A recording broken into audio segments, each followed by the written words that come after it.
the impact of Iran's behaviour in the Strait is causing untold economic damage. It's visible on every petrol forecourt in the country. My guide from the start of this conflict has always been our national interest. That's why we stayed out of the war and why we continue to stay out of the war. And that is why we are working now to restore freedom of navigation in the Middle East, because that is squarely in our national interest. Britain must focus on what is in our power to protect British citizens today. First, we must rapidly solve the energy crisis this war has caused in our country. And second, we must make sure that Britain is ready to defend herself in this new age. To be ready, Britain must be able to defend herself. And that means we must be ready for these situations before they happen. France and Greece, they are I don't know why they're laughing.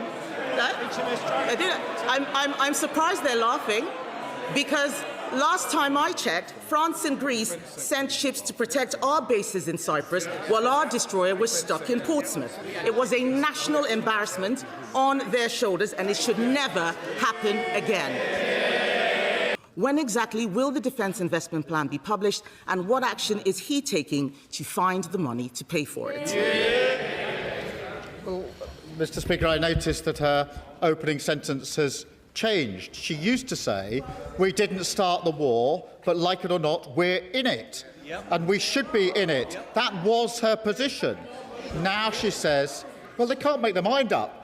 They supported the war without thinking through the consequences, and now they're pretending they didn't support the war and they're against it all along. We heard evidence given by Rada Kobana's former head teacher, Joanne Hodson.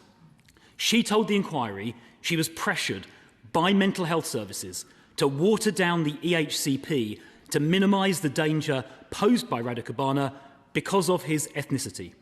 Miss Hodson told the inquiry this, and I quote verbatim, "My efforts to include this information in the EHCP were met with hostility by the father and also by mental health services. Miss Steed, who was from CAMS, even went as far as to accuse me of racially stereotyping AR as a black boy with a knife. Nothing could be further from the truth.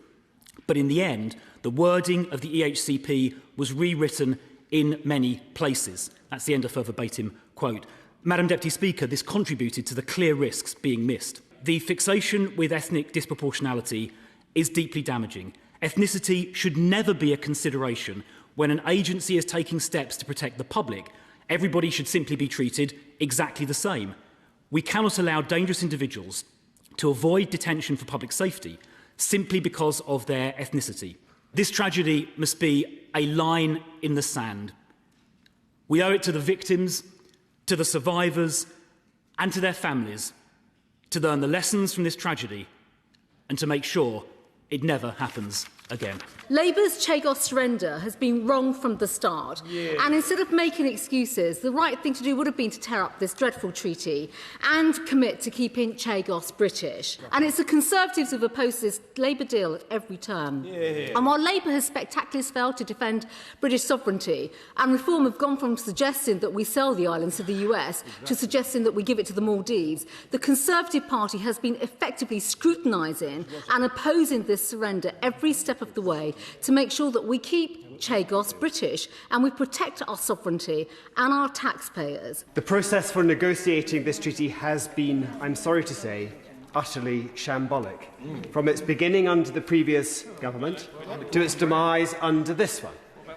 As the government shells a gallant gentleman from a sedentary position says, why did we finish it? I'm sorry to tell him they didn't. There is no evidence at all. There is no evidence at all that this statement was finished by the previous government. The most objectionable aspect of this process has been the woeful engagement with the Chagosian community. The British state has long denied Chagosians a meaningful say in their own future, and the provisions of this treaty shamefully failed again. Lord Robertson, who authored the government's Strategic Defence Review, has said the Prime Minister has a corrosive complacency when it comes to defence. Why did he say that? Minister. Mr. Speaker, let me start by saying I respect Lord Robertson, and I thank him again. I thank him again for carrying out the strategic review.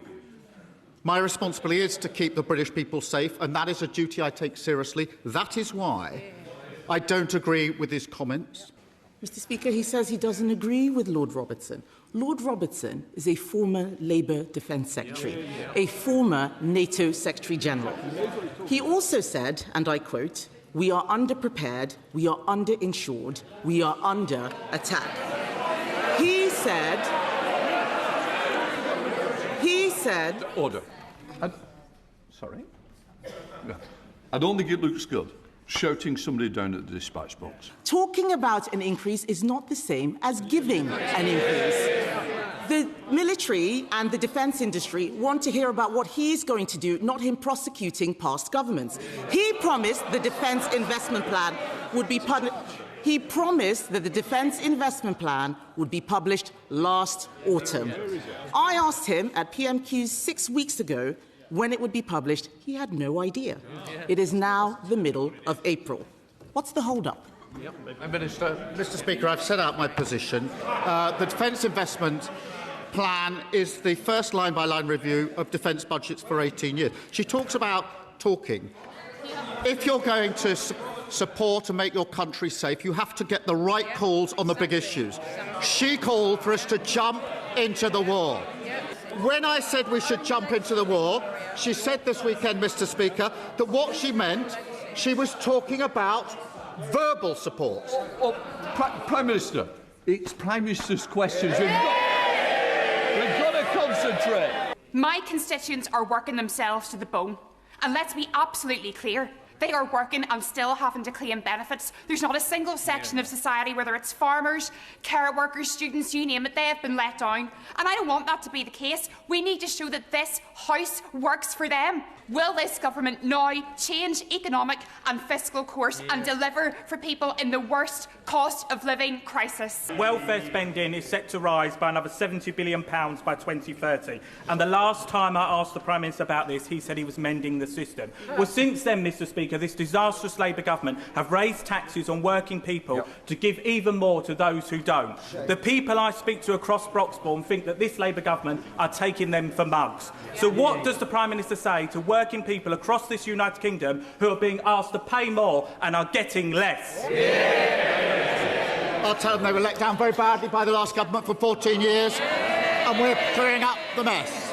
How many more businesses need to close, jobs be lost, and apprenticeship opportunities trashed need to happen before this Prime Minister understands that the practical outturn of his policies aren't working? Well, I'm concerned to hear of those examples. We have put in place support for small businesses, and I'll make sure that's available to him to pass on to his constituents. Does the Minister accept and agree with the mood of the majority of the British people, and I think the mood of this House, which is to accelerate defence spending to 3% of GDP in this Parliament, not next Parliament? And can the Minister confirm that the year-long delayed defence investment plan will arrive before the summer holidays? Mr. Speaker, perhaps if the honourable gentleman would like to give some of the money that his former Reform leader in Wales got from Russia to the defence budget, we'd have a wee bit more than we have today. There is not a serious professional in the defence industry that thinks the current spending is adequate to meet the world's needs. Does the Minister think it's a serious investment that we're currently making at the moment? He's right that we need to increase defence spending. I want to increase defence spending. We have already increased defence spending, and by April 2027 we'll be spending 2.5% of GDP, 3% in the next Parliament. But I entirely appreciate how the honourable gentleman is making his remarks. I'm very happy talking to him. I'm sure the Minister for Veterans next door about his own experience, see if we can learn and help others in a similar situation. I have every sympathy with patriotic defence ministers who are being sent out to try to put a brave face on the fact that they are being undermined by their own Chancellor of the Exchequer. Isn't it a fact that someone as collegiate, experienced and patriotic as Lord Robertson would never have spoken out in the way that he has done if he did not recognise that the defence team, his party's defence team, are being undermined in this way? May I say, it's deeply unedifying to hear both the Minister and others playing political games with the matter of national security. Look, we can all look at the past. I can tell you about the body armour that I had to give over to somebody else for the invasion of Iraq because we didn't have enough in 2003. I can point to the underfunding of helicopters that meant that friends of mine were killed on operations in Afghanistan because they were underfunded under governments before his, but yes, wearing the same colour tie. We can all point to the past. The question for him is not what happened in the past, but what are you going to do about it in the future? The Defence Investment Plan, the Minister says, is not urgently needed because he's spending anyway. Well, why is he wasting his time in producing the damn thing? He could spare those civil servants to actually get contracts delivered instead of messing around with games, or actually put his heart behind the fight with the Treasury that needs to be had right now, as his own friend Lord Robertson has already made clear.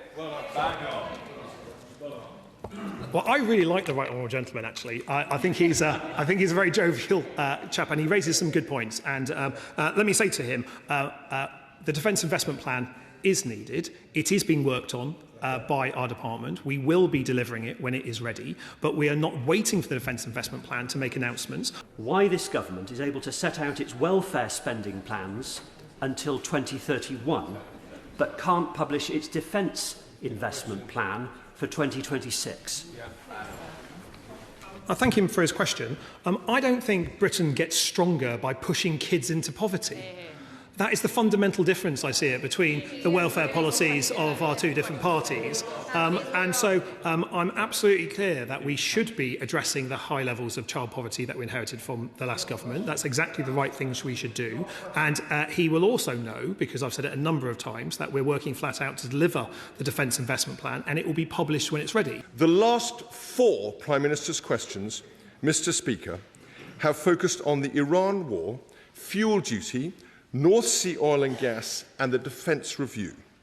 Of the 24 responses given by the Prime Minister to the Leader of the Opposition, 23 have ignored the question and changed the subject. If he doesn't want to offer honest answers, if he is not up to it, then he should step back and let someone else do the job instead. And finally, Lord Robertson. He spoke of corrosive complacency of current political leadership, of putting our country at risk. He said, and I quote, "We cannot defend this country with an ever-expanding welfare budget." The Prime Minister on this has been utterly hopeless. He told the Liaison Committee weeks ago the document was on his desk, yet nothing has happened. I leave it to colleagues to judge the truth of his remarks. So I ask the Leader, thirdly, if he will give this House a cast-iron guarantee on behalf of the Government that the Defence Investment Plan will be published and not simply shelved and forgotten. The one-year anniversary is in July.